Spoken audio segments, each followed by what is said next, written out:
Lumabas ka na diyan, hindi kita inimbitahan, sigaw ngang biyenan ko nang umupo ako sa hapagkainan na sarili ko ang nahanda mula umaga para sa kanyang ikapitumpung kaarawan. Ang pagdiriwang ay nasa aking bahay. Tumayo ako at nagsabi ngang dalawang salita lamang at pagkatapos nun ay namutla ang lahat at ang biyenan ko ay humawak sa kanyang dibdib. Ngunit bago magsimula, pakiusap na mag-like at mag-subscribe sa channel. Salamat at masayang pakikinig. Si Marina ay ipinanganak sa Cebu City noong malamig na umaga na Nobyembre 1978. Ang kanyang ama na si Andres Reyes ay nagtatrabaho bilang driver ng jeepney sa lungsod. Ang kanyang ina na si Lourdes Reyes ay nurse sa isang pangkomunidad na klinika sa kanilang barangay. Nakatira sila sa isang 2 silid-tulugang apartment sa isang pabahay sa gilid ng lungsod. Sapat ang pera para mabuhay, ngunit ang luho ay malayo sa kanilang katotohanan. Si Marina ang nag-isang anak. Minahal siyang kanyang mamagulang, ngunit mahigpit ang pagpapalaki sa kanya. Kailangan mong makamit ang isang bagay sa buhay, laging sinasabi ng kanyang ina. Mga simpleng tao tayo. Mas maganda sana ang buhay mo. Mula sa pagkabata, naunawaan ni Marina, kung gusto mong makamit ang isang bagay, ikaw mismo ang umasa sa iyong sarili. Nagtatrabaho ng hanggang gabi ang kanyang nga magulang, halos hindi matugunan ang pangunahing pangangailangan. Kahiya-hiyang humingi ng labis sa kanila. Magaling siya sa pag-aaral. Sa paaralan, isa siya sa mga pinakamahuhusay na mag-aral. Hindi siya kaganda, katamtamang taas, payat, may maitim na buhok at kayumangging nga mata. Ngunit may isang panloob na lakas sa kanya na pinipilit ang tao na mapansin siya. Hindi nagsayang ng oras si Marina sa mga lalaki at pista. Habang ang mga kaklase ay nagmamahal at nagdedate, nakaupo siya sa kanyang mga aklat. May layunin siya pumasok sa isang magandang universidad sa Maynila, umalis sa Cebu, magsimula ng bagong buhay. Sa graduation, natanggap siyang pinakamataas na karangalan. Ipinagmalaki siyang kanyang magulang. Nakita mo, anak, ang pagsusumikap ay laging nagbubunga, sabing kanyang ama. Nag-apply si Marina sa University of the Philippines sa Maynila. Nakapasok siya sa scholarship dahil sa kanyang mataas na marka. Lumipat siya sa kabisera noong Agosto 1996. Pinawi siyang kanyang mamagulang na may luha. Tumawag ka ng madalas, pakiusap ng kanyang ina. Tutumawagin kita, Mama. Sa Maynila, nakatira si Marina sa dormitoryo ng universidad. 4 sa isang kwarto, maingay at masiksik, ngunit masaya siya. Binuksan ng lungsod ang mga pagkakataon. Nag-aral siya ng mahusay, sabay na nagtatrabaho bilang tutor sa matematika at tagapagsalin ng mga teksto mula sa Ingles. Lagi siyang nangangailangan ng pera. Nagpapadala ang kanyang mamagulang ng kaunti, ngunit sinisikap ni Marina na huwag kumuha. Alam niya, mahirap din sila. Sa 3 taon, umibig siya sa unang at nag-isang pagkakataon sa kanyang mataon ng pag-aral. Ang lalaki ay si Oliver.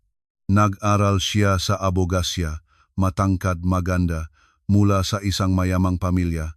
Nagsama sila ng 6 na buwan.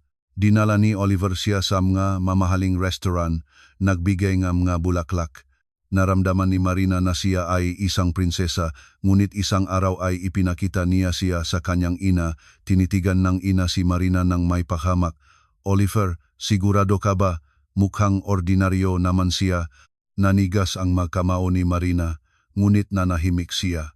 Pagkatapos ng pagkakataong iyon, naging malamig si Oliver at pagkatapos ng 2 linggo ay nagsabi siya, Marina, pasensya na, naniniwala ang aking ina na hindi tayo para sa isa't isa, maghiwalay na tayo.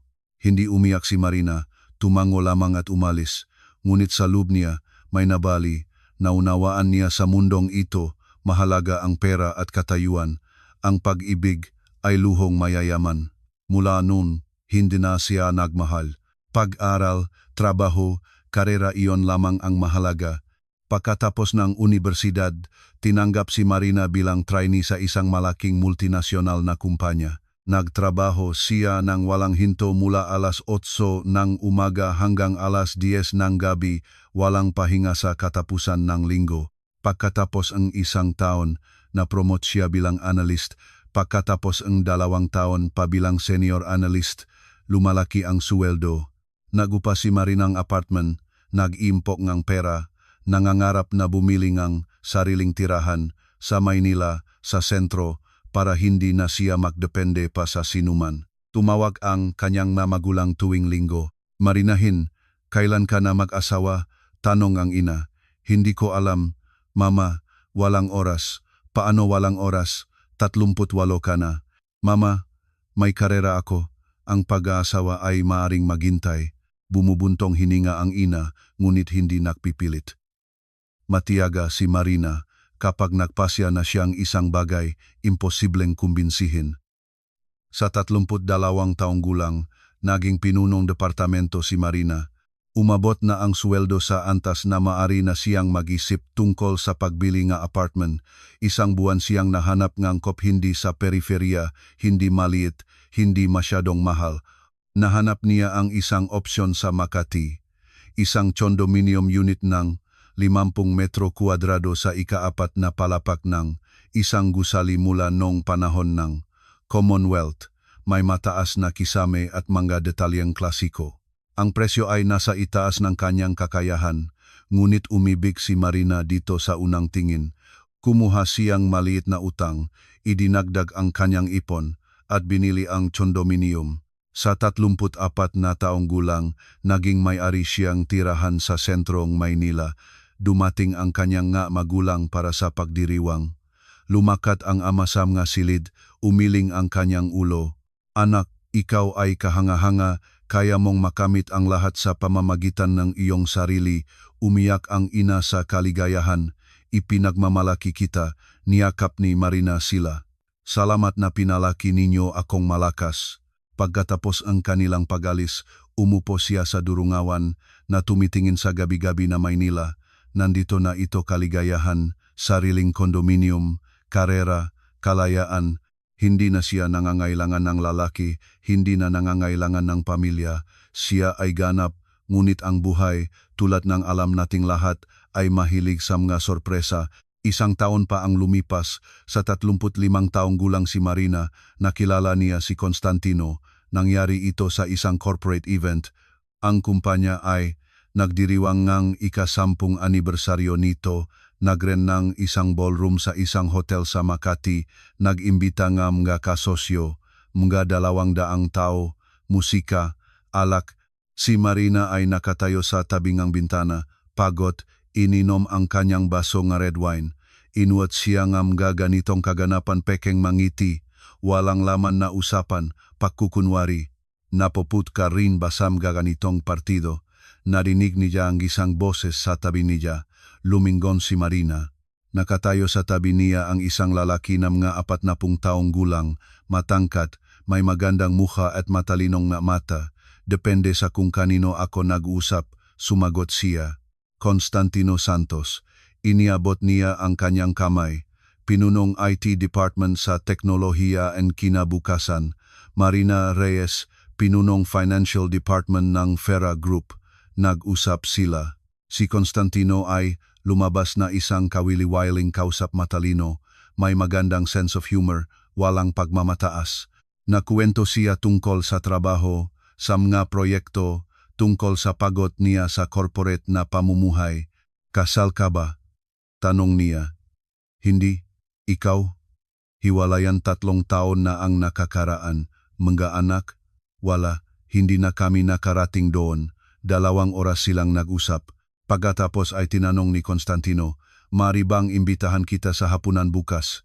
Nag-atubili si Marina sandali, pagkatapos ay tumango, "Mari."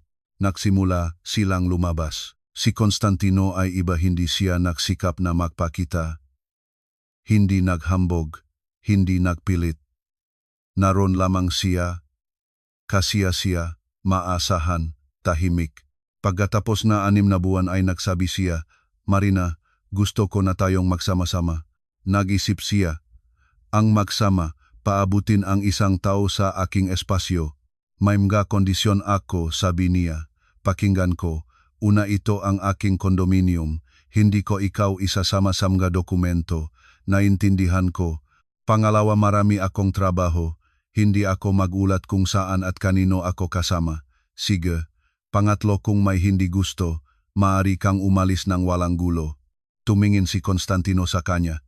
Napakasunduan. Ngunit mayroon din akong kondisyon. Ano iyon? Mag-asawa tayo. Opisyal, hindi inaasahan ni Marina. Bakit? Dahil gusto ko na ikaw ang aking asawa. Nag-isip siya, kasal, selyo sa rehistrasyong sibil, opisyal na katayuan. Bakit hindi? Sige, tumango siya. Nagrehistro sila pagkatapos ng isang buwan, ng simple sa opisina ng munisipyo ng walang magarang seremonya. Nagsuot si Marina ng simpleng bege na damit, si Constantino ay may madilim na Amerikana. Nagimbita sila ang 10 kaibigan, nagdiwang sa isang restaurant. Sa kasal ay dumating ang ina ni Constantino na si Valentina Santos, isang babae na 64 na taong gulang, malakas, may maikling buhok, nakasuot ng mamahaling burgundi na terno, may malalim na gold na hikaw, mabigat na pabangong ang imported na pabangong Princess. Kosteng anak. Hinalikan niya ang kanyang anak sa makabilang pisngi, pagkatapos ay lumingon sa Marina. Matagal, mapagsubok na tingin, malamig, hindi kaaya-aya. Magandang araw, Valentina Santos, sabi ni Marina. Magandang araw, tumango ang biyenan, kaya ikaw ang kinasal ng aking Cost. Ako nga, sabi nila, mayroon kang sariling kondominium sa sentro. O, sarili mo ang nakbili, sarili ko. Kumonot ang mga mata ni Valentina Santos. Magaling, kaya hindi ka man lang mapagsamantalahin. Naramdaman ni Marina na may naninigas sa loob niya. Nakilala niya ang tono na ito. Nakatagong pagsalakay sa anyong ang papuri.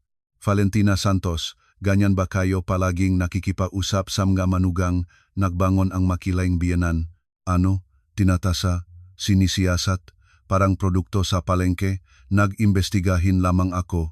Hindi, sinisikap mong malaman kung karapat-dapat ba ako sa inyong anak. Sasagot agad ako, karapat-dapat, higit pa sa iyon. Namula si Valentina Santos, ang kapalmukarang ito, tuwiran, mayroon pagkakaiba. Lumapit si Constantino, hinawakan ang kamay ni Marina.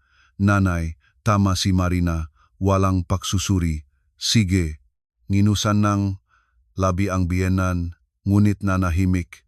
Ang natitirang bahagi ni gabi ay umupo siya na may maasim na mukha, halos hindi nag-usap, umalis ng maga nang hindi man lang nagpaalam kay Marina.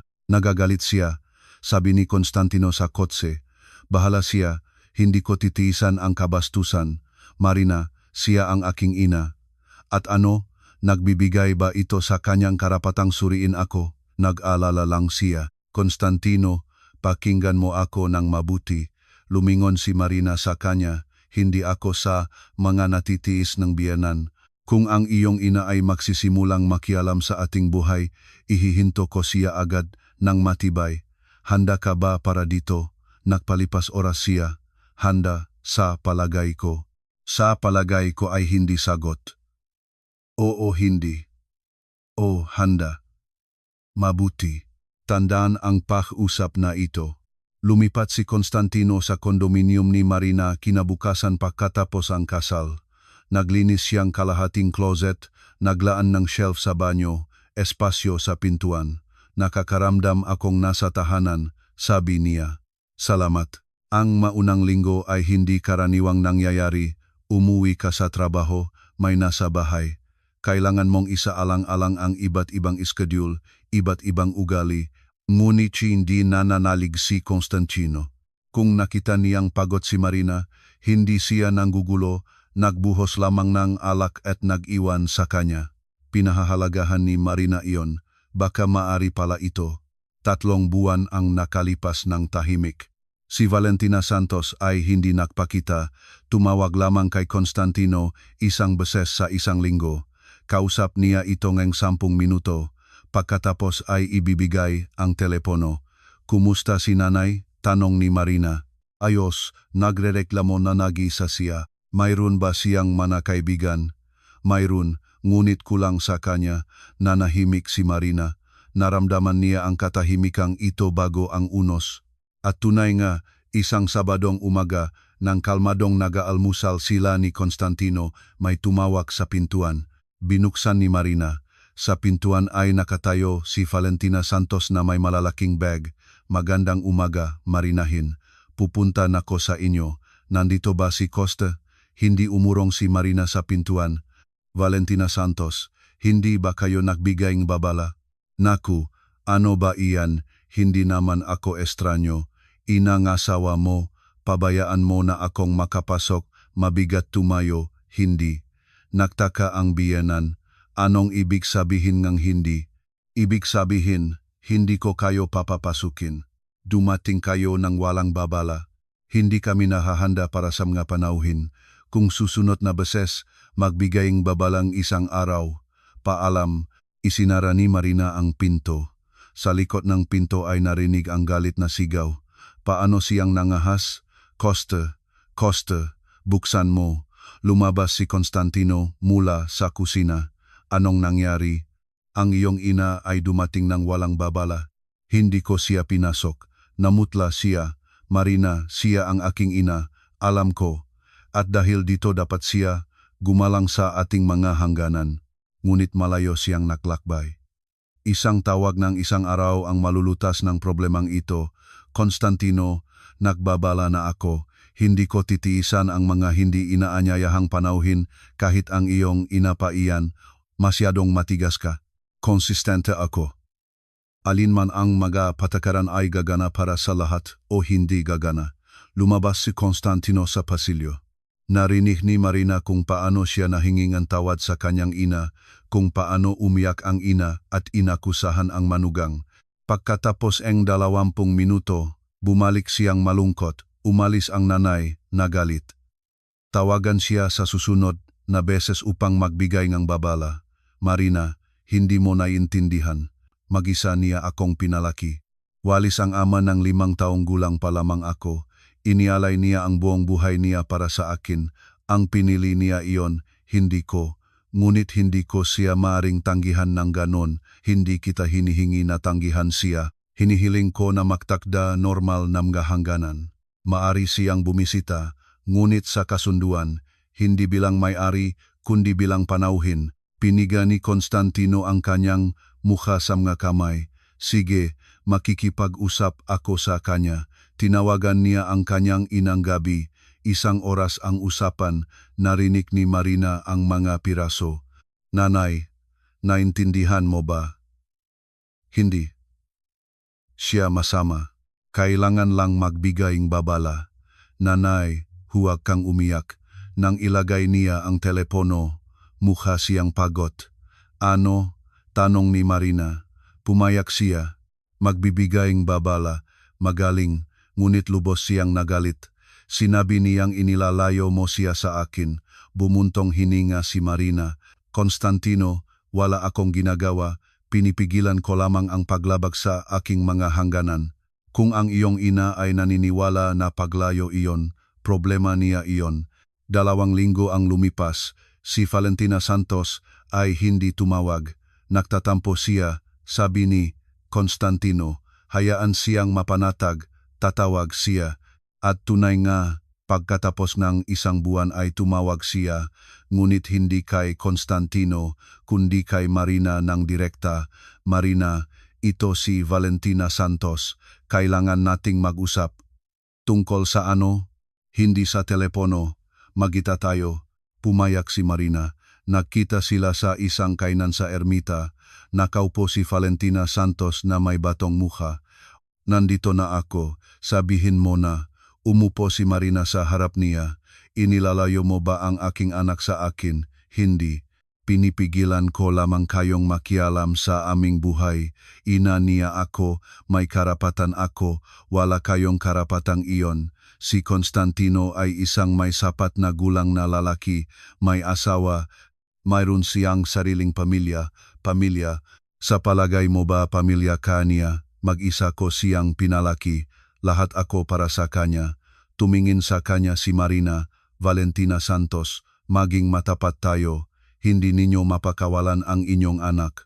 Natatakot kayong maiwanan, kaya susubukan ninyong kontrolin siya. Ngunit hindi ko ito papayagan. Alinman ay maunawaan ninyo na si Constantino ngayon ay may asawa o titigil na tayong lahat ng pakikipag-ugnayan. Paano mo nangahasa? Madali. Ito ang aking buhay, ang aking bahay, ang aking asawa at hindi ko papayagan kayong sirain ang maito. Tumayo si Valentina Santos, hinawakan ang kanyang bag. Pagsisisihan mo ito. Sa palagay ko, hindi. Umalis ang biyenan, binantayan ang pinto. Natapos ni Marina ang kanyang kape, nagbayad at lumabas. Sa bahay ay ikinuwento niya kay Constantino ang pag-usap. Nakaupo siyang namumutla. Marina, hindi ba naging mas malambot ka? Hindi.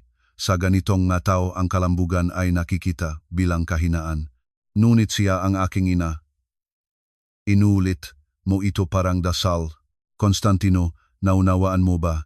Iginagalang ko na siya ang iyong ina, ngunit hindi ito nagbibigay sa kanya ng karapatang alipustahin ako.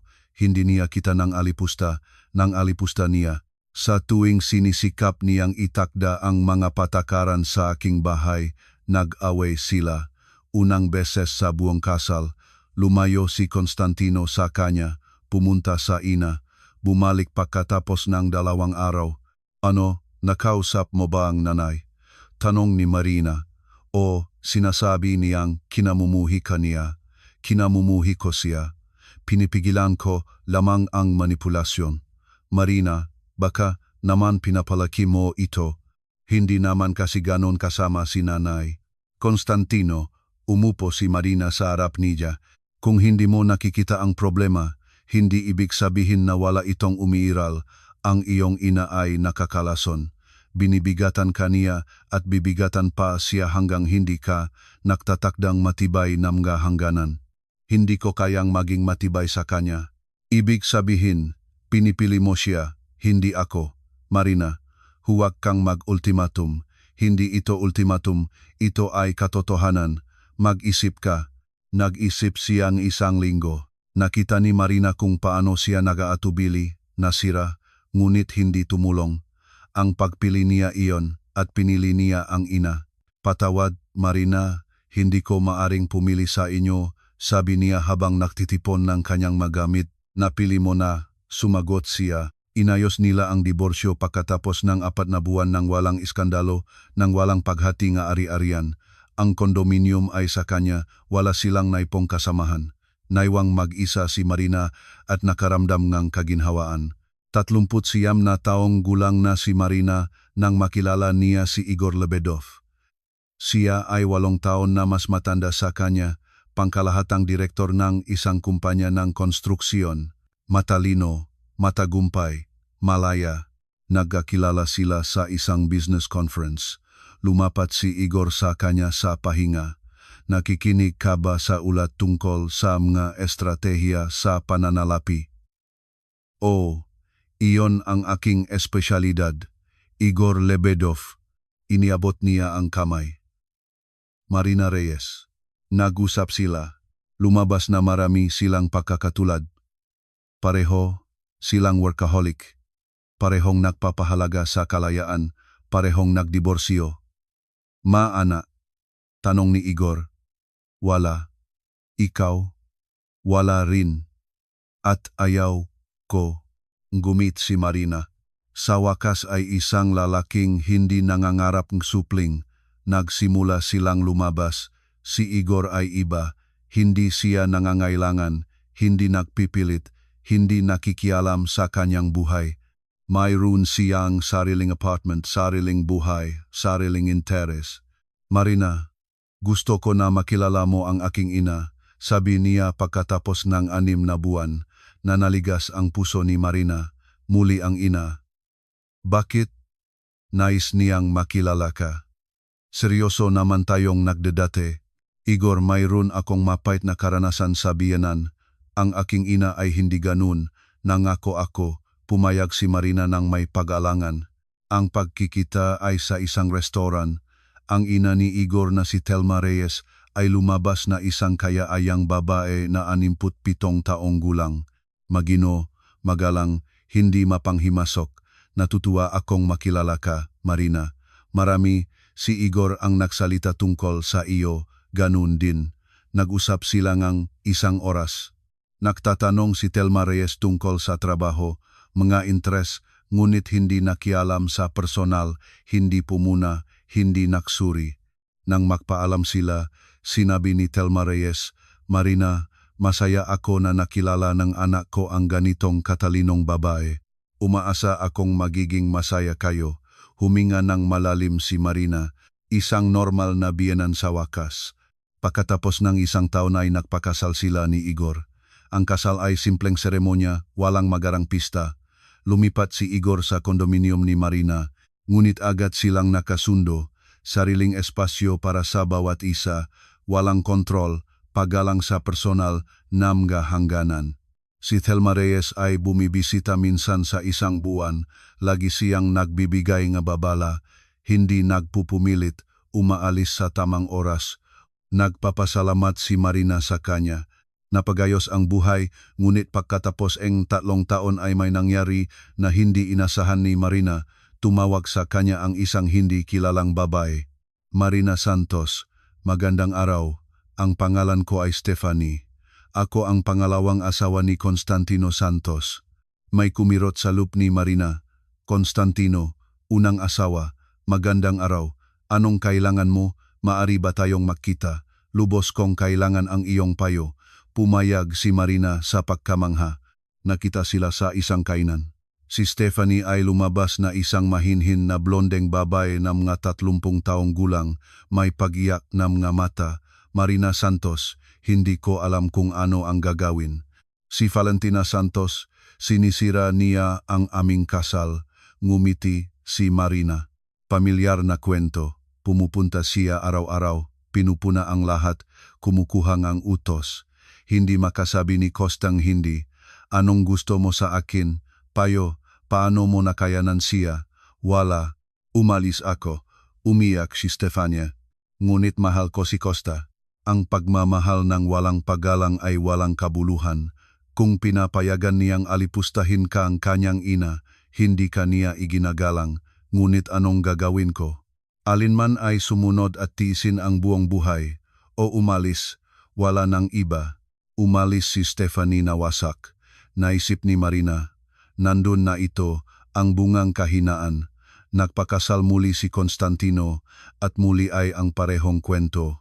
Pagkatapos ng 6 na buwan ay tumawag muli si Stephanie, Marina Santos, umalis na ako kay Cost.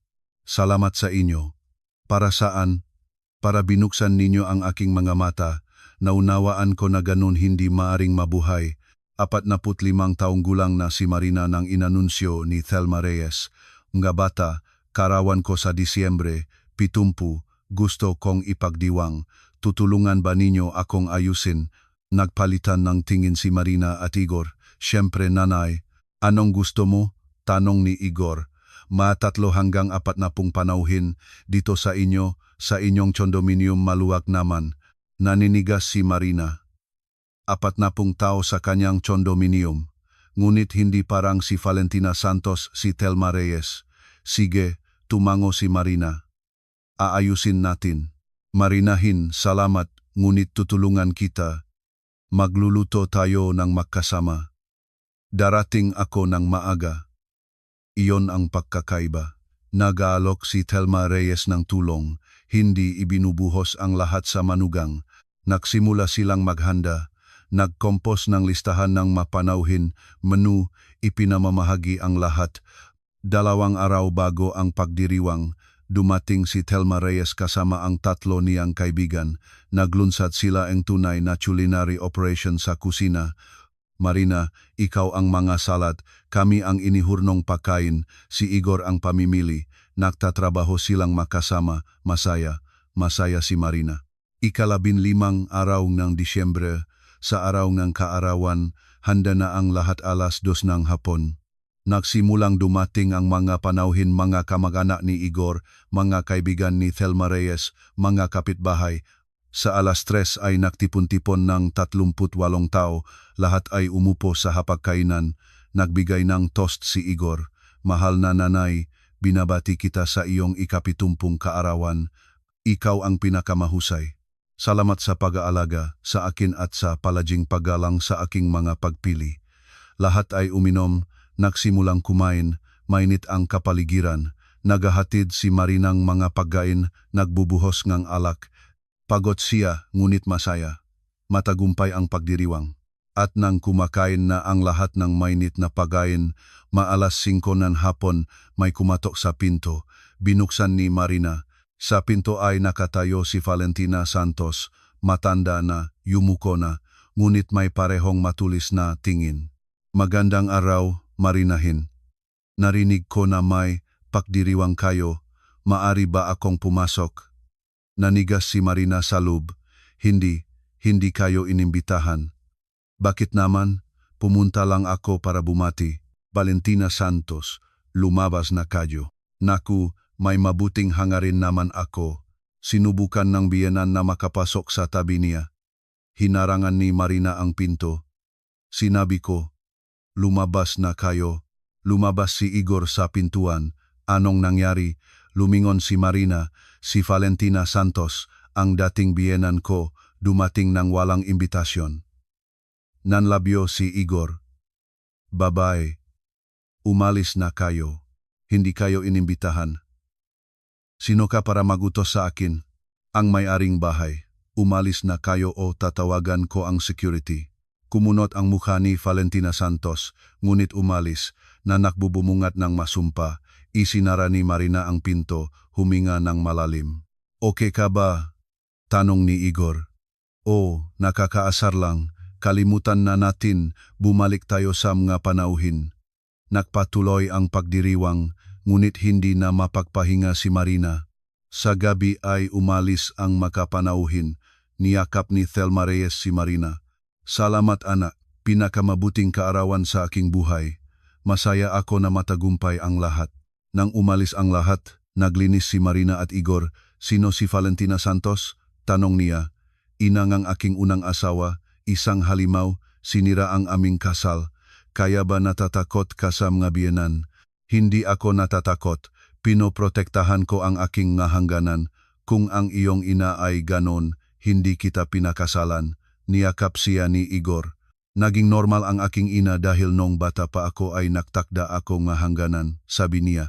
Sinabi ko sa kanya, Nanay, mahal kita, ngunit mamumuhay ako ng mag-isa. Tinanggap niya, mapalad ka at mapalad ka rin sa akin. Ngumiti si Marina. Mapalad. Ngunit pagkatapos ng isang buwan ay muling lumabas si Valentina Santos. Tumawag kay Marina sa trabaho. Marina, kailangan ko sa iyo tungkol kay Constantino na ospital siya. Kumirot ang loob ni Marina. Anong nangyari? Heart attack. Malubha. Sinasabi ng mga doktor na baka hindi mabuhay. Nakakaawa, ngunit anong may kinalaman sa akin? Hinihiling ka niya, gusto kang makita. Valentina Santos, nahiwalay kami 10 taon na ang nakakaraan. May ibang asawa na ako, ngunit mahal ka niya. Lagi siyang nagmamahal. Halika, nag-atubili si Marina. Sa isang banda, ayaw niya. Sa kabilang banda, mamamatay si Constantino. Sige, pupunta ako. Dumating siya sa ospital ngang gabi. Si Constantino ay nakahiga sa intensive care unit, maputla, may mga tubo. Marina, bulong niya, dumating ka, narito ako, kumusta ka, masama. Sinasabi ng mga doktor na maliit ang pagkakataon, huwag kang magsalita ng ganon. Marina, patawad ka na sa lahat, mahina ako, hindi kita naprotektahan. Lahat iyon ay nakaraan na. Lagi kang mahal ko, ikaw ang pinakamahusay. Hinawakan ni Marina ang kanyang kamay. Gumaling ka, Cost. Isinara niya ang kanyang mata. Lumabas si Marina sa kwarto. Sa pasilyo ay naghihintay si Valentina Santos. Nag-usap ba kayo?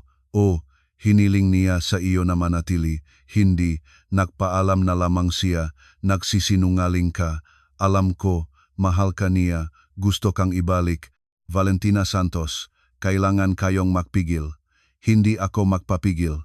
Pinabayaan mo siya. Dahil sa iyo siya naging miserable. Hindi ko siya pinabayaan. Umalis ako dahil sinira ninyo ang aming kasal. Ako, paano mo nangahasa? Madali binibigatan ninyo siya, kinokontrol ang bawat hakbang, hindi iniwan na huminga. Nag-alaga ako, pinapatay ninyo siya, dinala sa heart attack. Nagantiyak si Valentina Santos na hampasin siya. Hinawakan ni Marina ang kanyang kamay. Huwag na, umuwi na kayo. Umalis siya nang hindi lumingon. Nabuhay si Constantino, ngunit hindi na sila nakita. Bumalik si Marina sa kanyang buhay trabaho, asawa, bihirang pakikisama sa mga kaibigan. Ngunit pagkatapos ng 6 na buwan, ay muling lumitaw si Constantino. Tumawag ng gabi sa kanyang cellphone. Marina, si Coste, ito. Pasensya na sa pagtawag, ngunit kailangan ko sa iyo, magkita ba tayo, bukas? Nag-atubili si Marina. Bakit? Pakiusap, mahalaga ito. Pumayag siya nagtagumpay ang pagkamangha. Kinabukasan ay nakita sila sa kainan. Mukhang masama si Constantino payat, maputla, may 10 taon na katandaan. Kumusta ka? Tanong ni Marina. Masama. Pagkatapos ng heart attack hindi ako makapagtrabaho ng normal. Sinasabi nga doktor na bawal ang stress. Nakakaawa, Constantino. Nais kong humingi ng paumanhin sa lahat sa aking ina, sa aking kahinaan, sa hindi ko pag-ingat sa iyo. Tumango si Marina. Tinanggap ang pahingi ng tawad. Naunawaan ko. Pagkatapos ng heart attack, naunawaan ko na pinapatay ako ng aking ina. Dahan-dahan, ngunit pinapatay. Kinokontrol ang bawat hakbang, hindi iniwan na huminga. Bakit hindi mo siya tinigilan ng mas maaga? Natakot. Natakot sa kanyang galit, sa kanyang luha, sa kanyang samang loob. Naisip ko, ina naman niya, paano ko siya kakalabanin? At ngayon ay nakatira na ako ng nagsasarili. Nagupa ng apartment.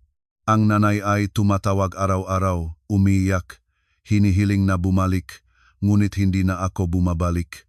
Ngumiti si Marina, sa wakas ay naging matanda ka na, huli na. Nawala ka sa akin, nawala ang pamilya, nasira ang aking buhay.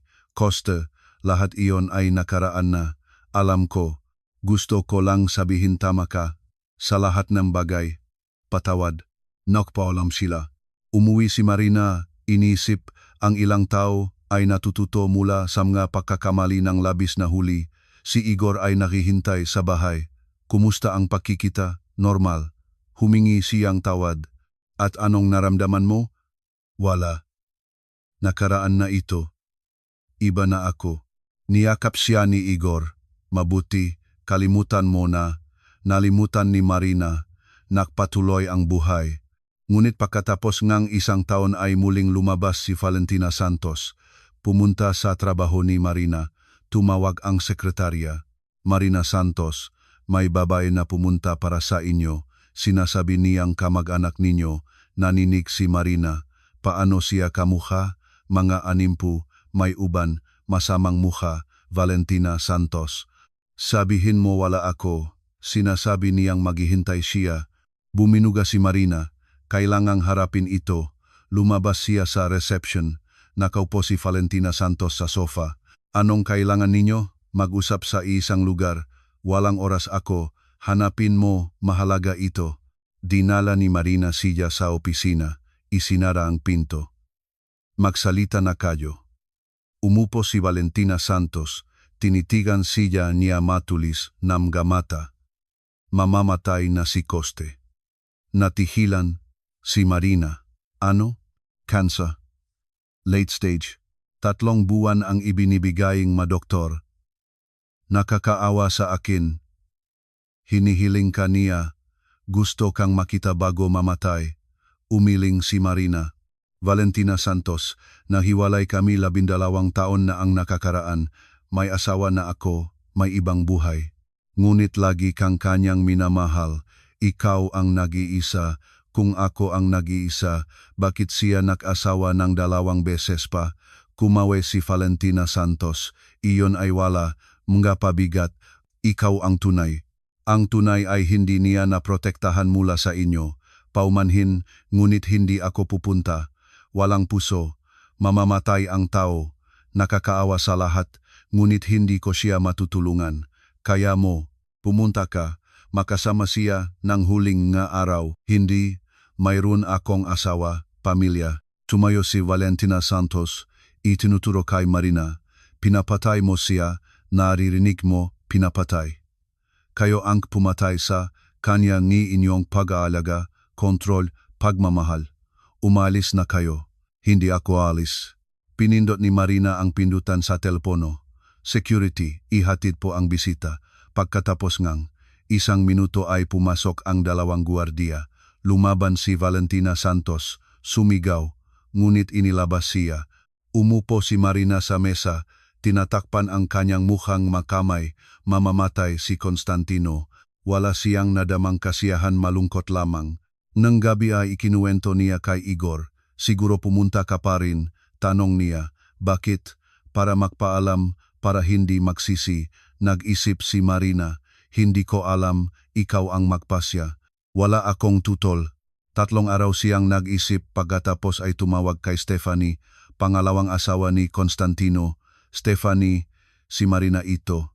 Narinig ko si Coste. Kumusta siya? Masama na talaga. Nakahiga sa bahay, halos hindi na makabangon. Kasama ba niya si Valentina Santos?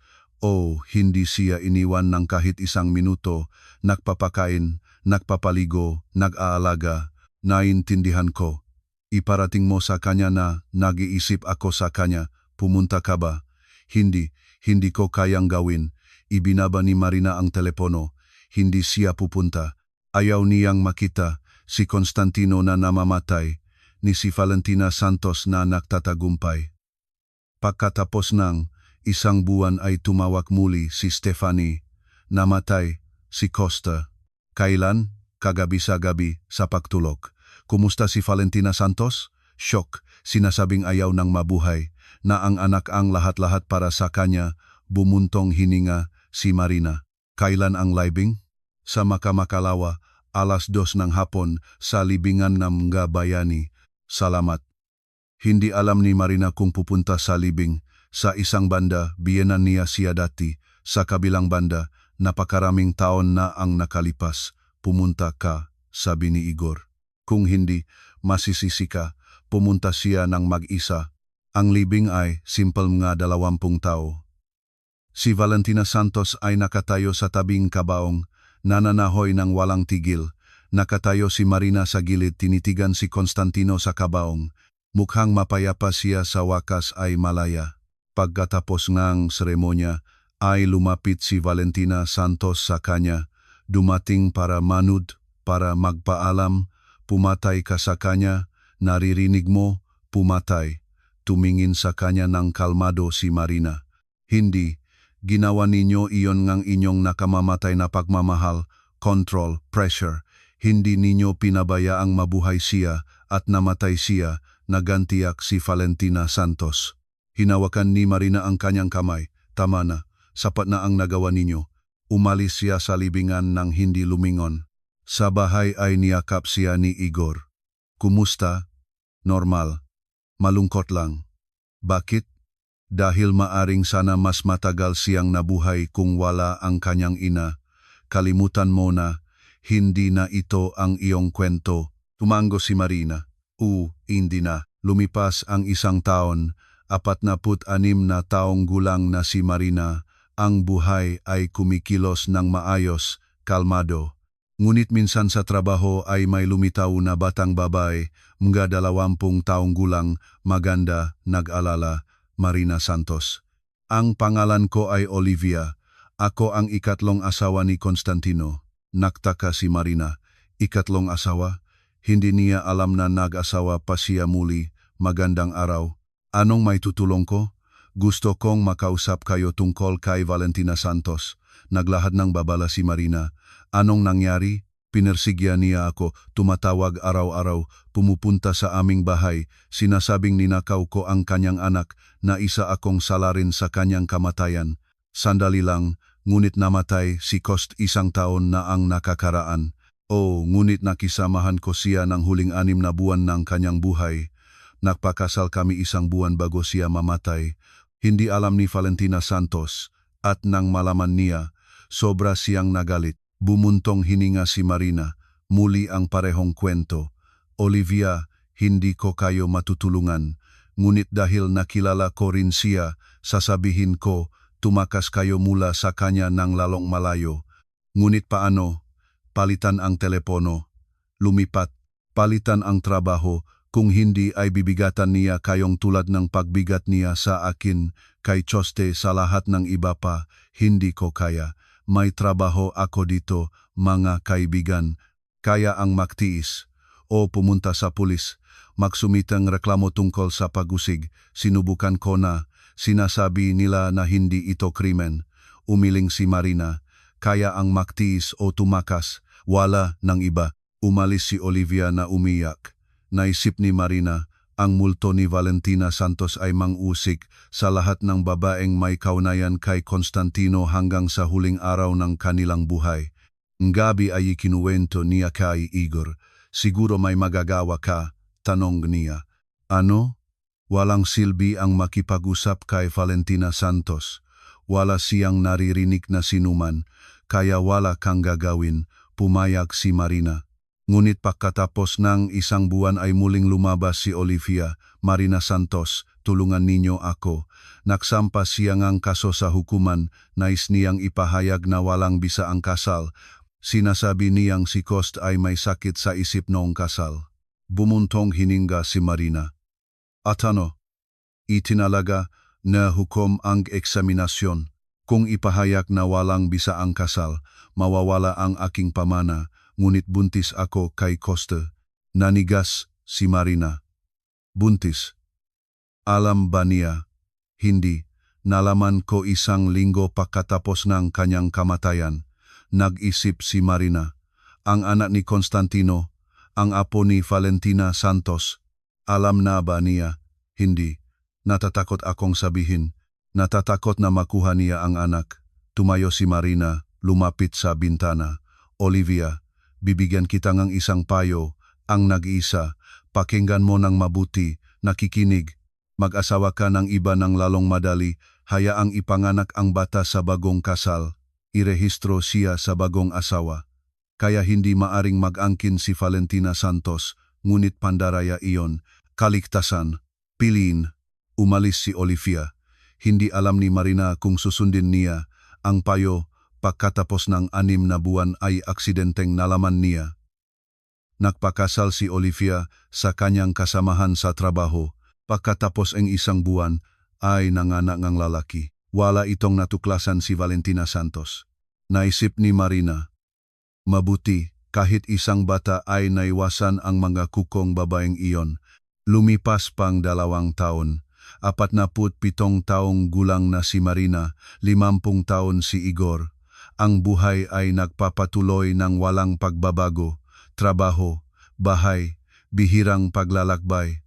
Si Telma Reyes ay nagbibisita pa rin 1 beses sa 1 buwan. Pinahahalagahan ito ni Marina. Gaano ako kapalad sa iyo, sabi niya kay Igor. Ang iyong ina ay ginto. Alam ko, kaya ka rin pinakasalan ko. Alam kong pahahalagahan mo. Ngunit minsan ay dumating si Telma Reyes na naaalala. Mga bata, kailangan ko kayong sabihin ng isang bagay. Anong nangyari? Naningning si Marina. Nakilala ko si Valentina Santos sa palengke. Nakilala niya ako at lumapit, nagsimulang magmura, na ang Marina ay isang babaero na dahil sa kanya ay namatay ang anak na nagpalaki akong kaparehong malamik. Sinabi ko, babay, hayaan ninyo kaming makapayapa. Wala kaming nagawa sa inyo. Ang inyong anak ay namatay mula sa inyong pagmamahal, hindi mula kay Marina. Umuwi na kayo. Niyakap ni Marina ang biyenan. Salamat. Para saan anak? Para pinangalagaan ninyo ako. Hinaplos ni Telma Reyes ang kanyang ulo. Lagi akong nasa iyong panik. Magandang babae ka. Umiyak si Marina sa unang pagkakataon sa maraming taon. Niyakap ni Igor ang pareho sa kanila. nandito na ang tunay na pamilya. Ngunit hindi nagipahinga si Valentina Santos. Pagkatapos ngang isang linggo ay pumunta siya sa bahay ni Thelma Reyes, tumatawag sa pinto ng nag-isa ang biyenan. Buksan mo, matandang maton, alam ko nandito ka. Binuksan ni Thelma Reyes ang pinto sa chain. Anong kailangan ninyo? Sabihin mo sa iyong manugang na hayaan niya na ako makapayapa. Sinira niya ang buhay ng aking anak, ngayon ako rin ay kanyang hinihinabol. Hindi siya humihimaksik sa inyo, kayo ang humihimaksik sa lahat. Nagsisinungaling ka, siya ay nasa lahat ng dako. Saan man ako pumunta, nandoon siya, tinitihan, pinaktutuyan. Naunawaan ni Thelma Reyes, siya na ay bali na ang babae, Valentina Santos, kailangan ninyong tulong. Pumunta kayo sa doktor, hindi ako nangangailangan ng tulong. Kailangan ko ng katarungan. Dapat sumagot ang babae na iyon. Umalis na kayo o tatawagan ko ang pulis. Dumura si Valentina Santos sa pintuan at umalis. Tumawag si Thelma Reyes kay Igor. Anak, may problema tayo. Dumating si Igor kasama si Marina. Nakinig. Baliwas siya, sabi ni Marina. Kailangan magsumiteng reklamo sa pulis. Para saan, wala siyang nagawa. Maaring gumagawa pa. Nagsumita silang reklamo. Inirehistro itong pulis, nangako na mag-imbestigasyon. Ngunit pagkatapos ang 2 araw ay muling lumabas si Valentina Santos sa pagkakataong ito sa trabaho ni Marina. Bumagsak sa security, pumasok sa opisina, mamamatay tao, pinatay mo ang aking anak. Tumayo si Marina mula sa mesa, lumabas na kayo ngayon din, hindi ako aalis. Malalaman ng lahat ng katotohanan. Nagsimulang magtapon ng papel si Valentina Santos, sumiga, tumakbo ang security, hinawakan siya, inilabas, naupo si Marina, nanginginig ang kanyang mga kamay. Nagtipon ang mga kasamahan, tiniyak, dumating ang direktor ng kumpanya. Marina Santos, anong nangyari? Ang dating biyenan ko, hinahamon niya ako, magsampang ang kaso sa hukuman, susuportahan namin kayo. Nagsumite si Marina nung kaso sa korte para sa restraining order. 2 buwan ang paglilitis. Nagpatunay si Marina na nagbibigay ng panganib si Valentina Santos. Nagbigay ng testimonya ang saksi si Thelma Reyes, si Olivia, si Stephanie, lahat ay nagbigay ng pahayag.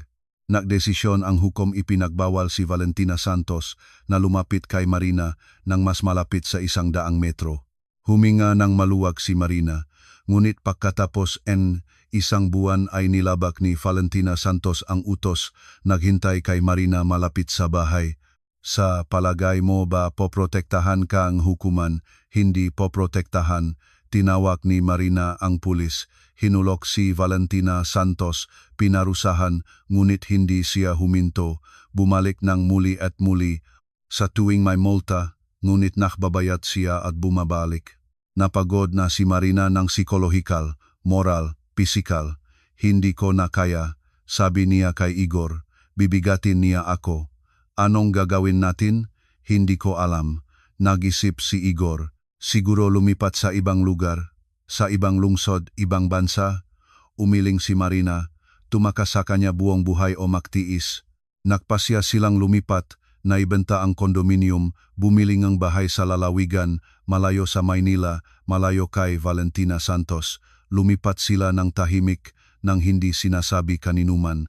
Lumipas ang 5 taon, 50 taong gulang na si Marina, 58 si Igor. Namumuhay sila ng maayos, ngunit hindi iwinanan ni Valentina Santos sila. Sa pamamagitan ng ilang paraan ay nahanap niya ang kanilang bagong address at minsan ay simpleng lumabas sa pintuan. Binuksan ni Marina at natigilan. Sa pinto ay nakatayo ang biyenan, matanda na, yumuko na, ngunit may parehong matulis na tingin. Sa palagay mo ba, tatakas ka? Saan man ay hahanapin kita?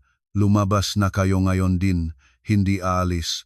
Sinira mo ang aking pamilya, kinuha mo ang anak, lumabas na kayo. Sigaw ni Marina at isinara ang pinto sa mukha ng biyenan. Sa likod ng pinto ay may sigaw. Pagkatapos ay mapurol na tunog, dumungaw si Marina.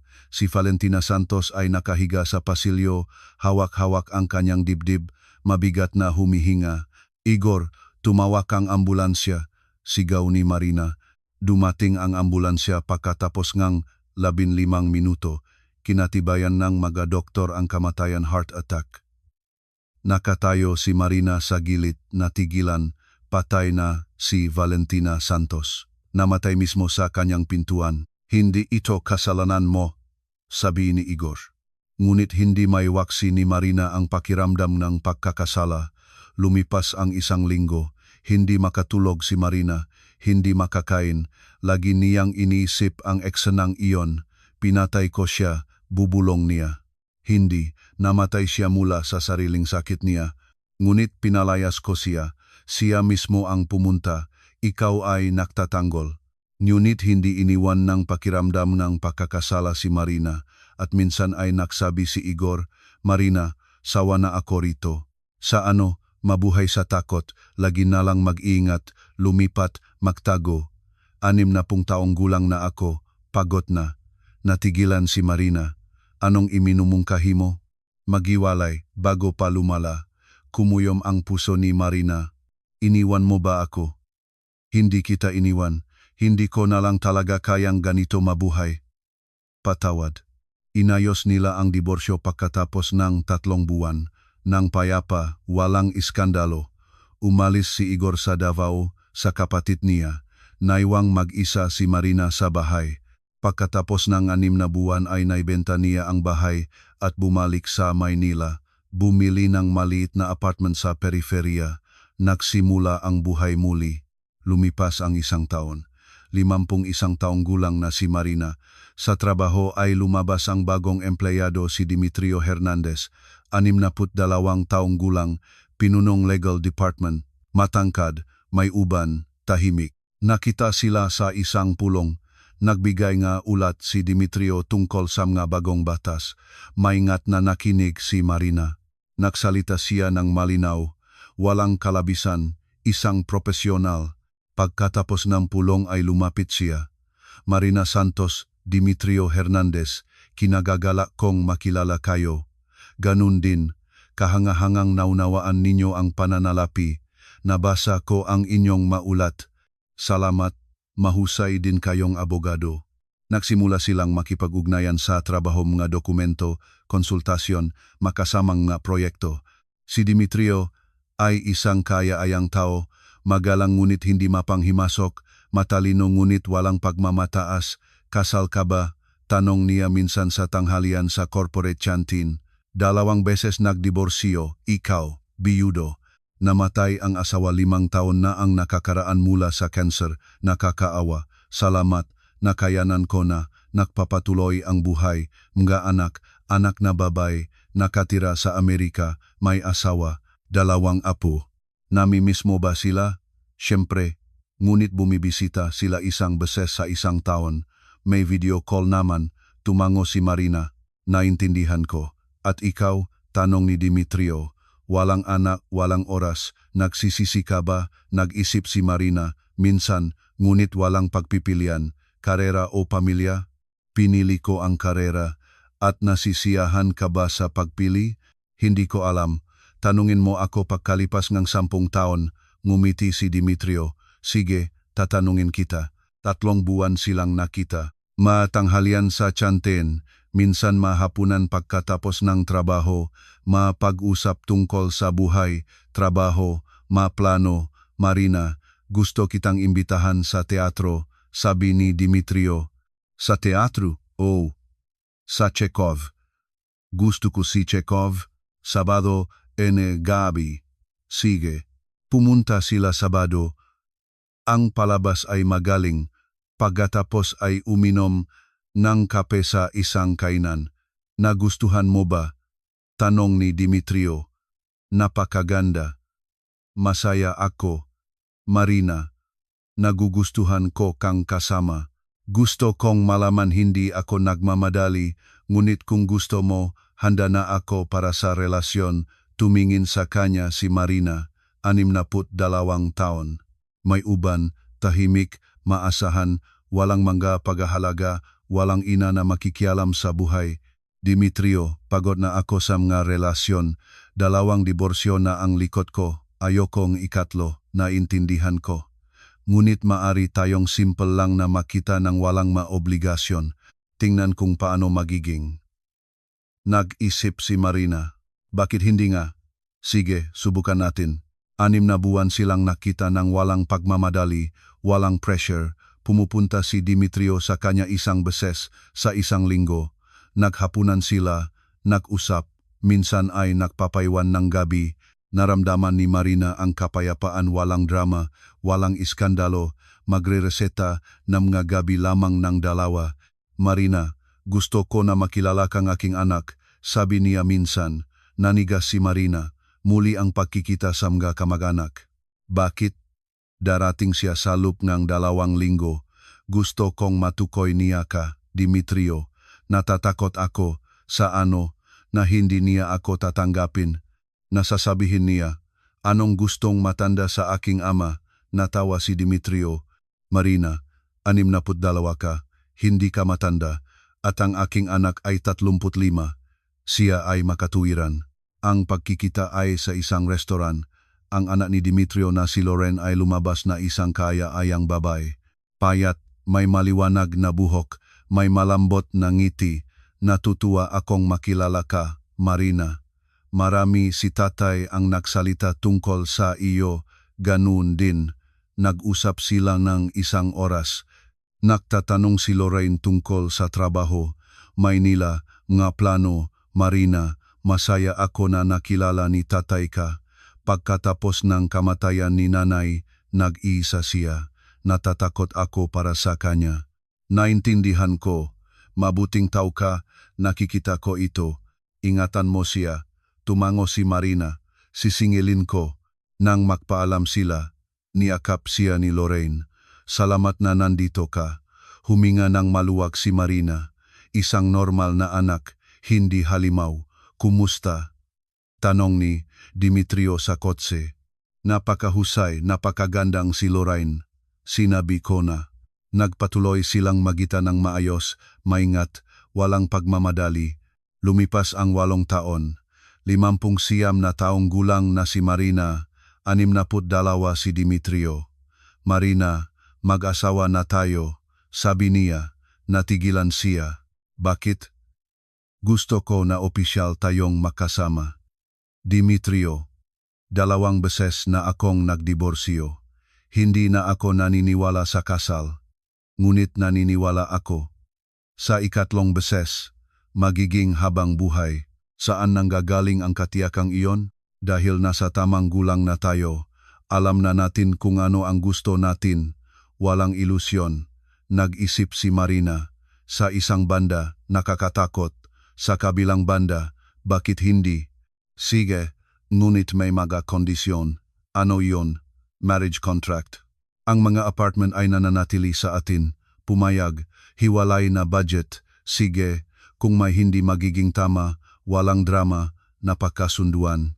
Nagrehistro sila pagkatapos ng 1 buwan ng walang mga panauhin, walang salu-salo. Dumating lamang si Lorraine mula Amerika. Tatay, lubos akong masaya para sa inyo, niyakap niya ang ama. Salamat mahal. Lumipat si Dimitrio sa apartment ni Marina, nagdala lamang ng personal na mga gamit at mga libro. Madaling mamuhay ng magkasama. Nagtatrabaho siya ng hanggang gabi, siya rin. Na gabi ay nag-almusal sila, nag-usap, nanot ng mga pelikula. Bakit hindi ka kailanman nakukwento tungkol sa iyong makasal? Tanong niya minsan. Ayaw kong alalahanin. Bakit? Dahil masakit. Ikuwento mo, baka gumaan ang loob. Bumuntong hininga si Marina at ikinuwento ang lahat. Tungkol kay Constantino, mahinang asawa. Tungkol kay Valentina Santos, biyenang halimaw. Tungkol kay Igor, hindi nakatiis sa kanyang pakiramdam ng pagkakasala. Nakinig si Dimitrio ng walang salita.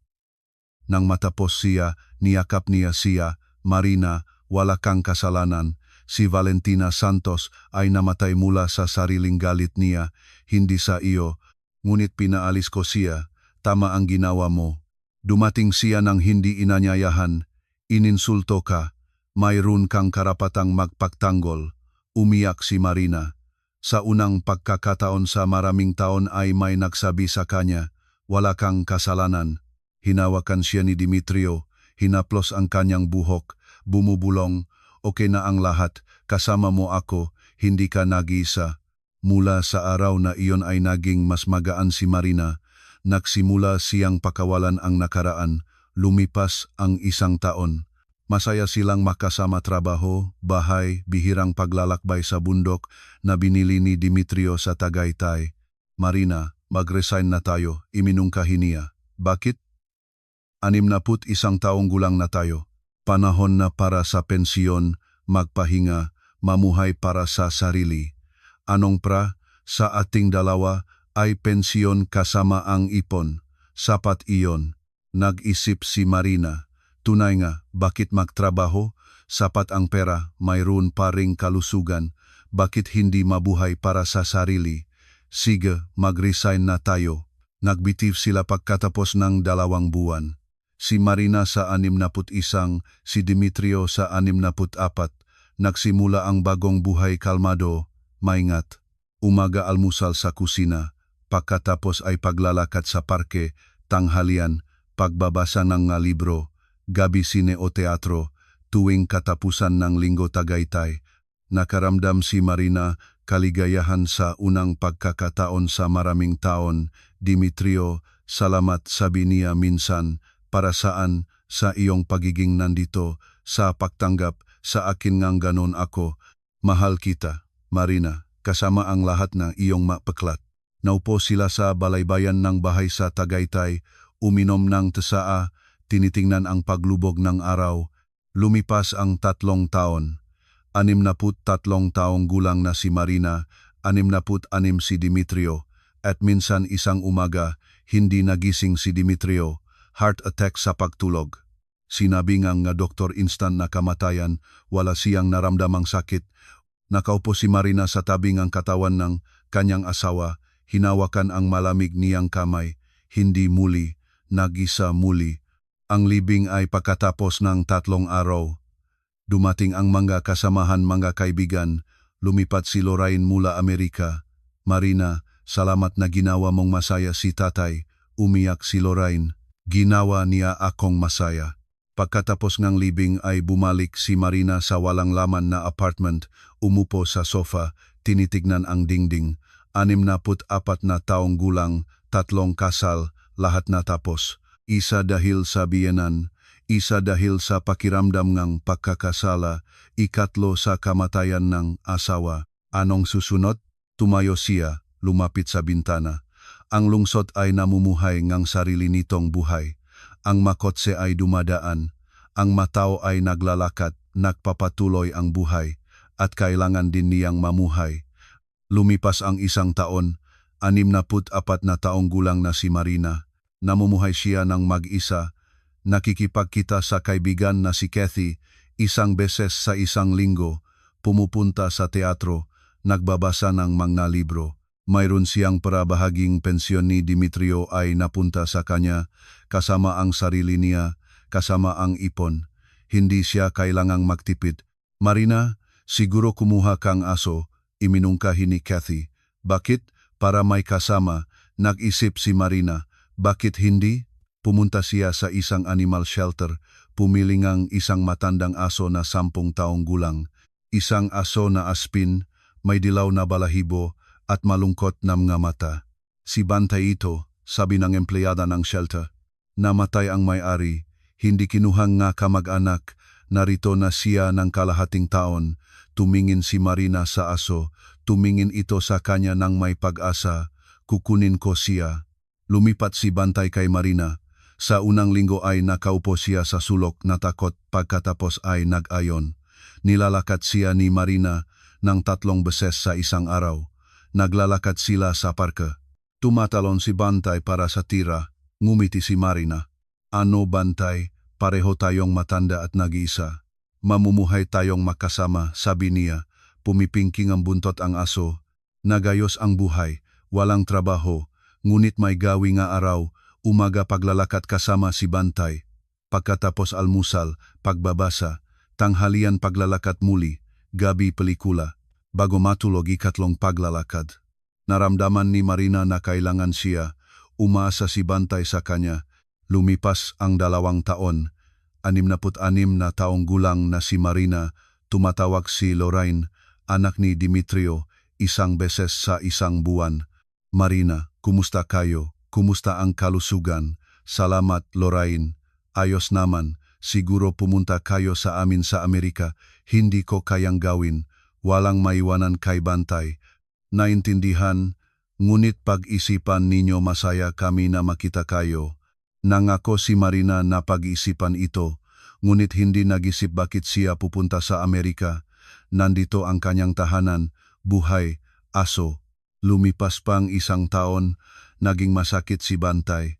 Sinabing veterinaryo, katandaan, mahina ang puso, maaring 1 taon ang manatili, maaring mas kaunti. Inaalagaan ni Marina ang aso, gamot, espesyal na pagkain, madalas na pagsusuri. Nang hihina si Bantay araw-araw, tumigil sa pagtakbo, pagkatapos ay tumigil sa pagtayo. Minsan ay gumising si Marina, at si Bantay ay nakahiga na hindi gumagala. Lumapit siya, hinawakan. Malamig, patay na. Umiyak si Marina. Muli pang pakawala.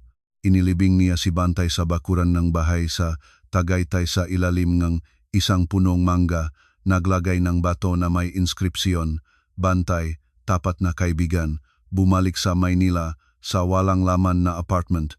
68 taon, nag-isa, ganap na nag-isa. Nakaupo si Marina sa sofa, tinitingnan ang labas ng bintana. Para saan pang mabuhay, lahat ay umalis. Patay na si Constantino, patay na si Valentina Santos, lumayo si Igor, patay na si Dimitrio, patay na si Bantay. Nag-isa siya. Tumunog ang telepono. Si Kathy, Marina, kumusta ka? Matagal na hindi tumawag. Namatay si Bantay. Diyos ko, Marina, pumunta ka sa akin. Mamumuhay ka ng ilang araw. Ayaw ko pang pumunta kahit saan. Marina, huwag kang mag-isa, mapanganib iyon. Bakit? Dahil magsisimula kang mag-isip ngang masama. Nag-isip na. Kaya mas lalo pang pumunta ka, naghihintay ako. Pumunta si Marina kay Kathy. 1 linggo siyang nanirahan. Inilihis siya ni Kathy. Mga teatro, eksibisyon, mga kainan, mga pag-usap. Marina, kailangan mong mabuhay, sabi ni Kathy. Para saan? Dahil nandito ka pa. Habang buhay ka, kailangan mong mabuhay. Para sa ano? Para sa iyong sarili. Hindi ba sapat iyon? Nag-isip si Marina, tunay nga, hindi ba sapat? Bumalik siya sa bahay na may bagong pag-isip. Kailangan mong mabuhay para sa iyong sarili dahil maari ka. Lumipas ang 1 taon, 68 taong gulang na si Marina. Nag-enroll siya sa mga kurso ng pagpipinta. Lagi siyang nais matuto, ngunit walang oras noon. Marina Santos, mayroon ka palang talento, sabi ng guro, ngumiti si Marina. Talento sa 60 siyam medyo huli na, ngunit nagustuhan niya ito. Nagpinta siyang matanawin, makatiwasayan ng buhay, malarawan. Sa bahay ay nagbitin ngang kanyang mapintahan. Pumunta si Kathy sa pagbisita. Marina, ikaw ay isang Panginoon na, ibenta mo. Para kanino kailangan ang ito? Para sa akin kailangan. Bigyan mo ako. Nagbigay si Marina sa kanyang 3 pintahan. Ibinabit ni Kathy sa sarili niya. Nagpatuloy ang buhay. Pagpipinta, mga teatro, mga libro, paglalakad sa parke. 69 na taong gulang na si Marina. Isang bilog na petsa. Nag-ayos ng pagdiriwang si Kathy. Marina, 70 ka na. Kailangan itong ipagdiwang. Titipunin ko ang iyong mga kaibigan. Makiupo tayo. Nag-imbita si Kathy 10 tao. Magadating kasamahan, magakapitbahay, magakakilala mula sa teatro. Umupo sila sa hapagkainan, nagbigay ng matos, nakinig si Marina, ngumiti. Marina Santos, isang kahanga-hangang babay kayo, sabi ngang isang dating kasamahan. Bakit? Dahil nabubuhay kayo para sa inyong sarili, hindi umaasa sa sinuman. Nag-isip si Marina, o malaya siya, ngunit mabuti ba ito o masama? Ngang gabi, nang umalis na ang lahat, tanong ni Kathy, "Kumusta?" "Salamat, Kathy. Isang magandang pagdiriwang." "Marina, masaya ka ba?" "Hindi ko alam." "Anong kaligayahan?" "Kapag mabuti ang loop mo, hindi naman masama ang loop ko." Iyon ay hindi sagot, bumuntong hininga si Marina. "Kathy, hindi ko alam. Mahirap ang buhay ko. 3 kasal, 2 diborsyo, isang kamatayan ng asawa, biyenang halimaw, pakiramdam ng pagkakasala, kalungkutan, ngunit nakaligtas ako. Malakas ka o matigas?" Niyakap siya ni Kathy. "Ikaw ay kahanga-hanga, ipinagmamalaki kita." Lumipas pang 9 na taon. 78 taong gulang na si Marina. Lumala ang kalusugan, tumaas baba ang presyon ng dugo, sumasakit ang mga kasukasuan. Nagreseta ng gamot ang mga doktor. Nagpatuloy si Marina sa pamumuhay, nagpipinta, nagbabasa, minsan pumupunta sa teatro. Bumibisita si Kathy isang beses sa isang linggo. "Marina, kumusta ka?" Nagtitimpi. Nag-isip siya tungkol sa buhay, tungkol sa 3 kasal, tungkol kay Constantino, mahina ngunit mabait. Tungkol kay Valentina Santos, masamang loop ngunit sawing palat. Tungkol kay Igor, malakas ngunit hindi nakatagal sa kanyang masugat. Tungkol kay Dimitrio, mapagmahal ngunit umalis ng masyadong maaga. Tungkol sa kanyang sarili, malakas, malaya, nag-iisa. Pinoprotektahan niya ang kanyang hangganan sa buong buhay niya. Hindi tiniis ang pang-abuso, nagsabingang hindi doon na tinatiis ng iba. Pinaalis niya ang biyenan ng mga salitang lumabas ka na diyan, at namatay si Valentina Santos. At namuhay si Marina kasama ang bigat na ito hanggang sa wakas. Tama ba siya? O nagpaktanggol siya, ngunit mataas ang halaga. Namatay si Marina sa pagtulog, nag-isa ngunit malaya. Sa libing ay dumating ang mga kasamahan, ilang mga kaibigan. Nagpadala si Telma Reyes ng bulaklak, nagpadala si Lorraine ng mga rosas mula Amerika. Inilibing si Marina sa tabi ni Dimitrio. Sa monumento ay isinulat, "Marina Andres Reyes, namuhay ng may dignidad." Natapos na ang kwento ni Marina. 78 taon ng buhay, 3 kasal, maraming sakit, maraming lakas. Hindi siya nagtiis. Pinoprotektahan ang kanyang mahangganan, nagsabing hindi at nagbayad para ditong kalungkutan. Ngunit malibas siya,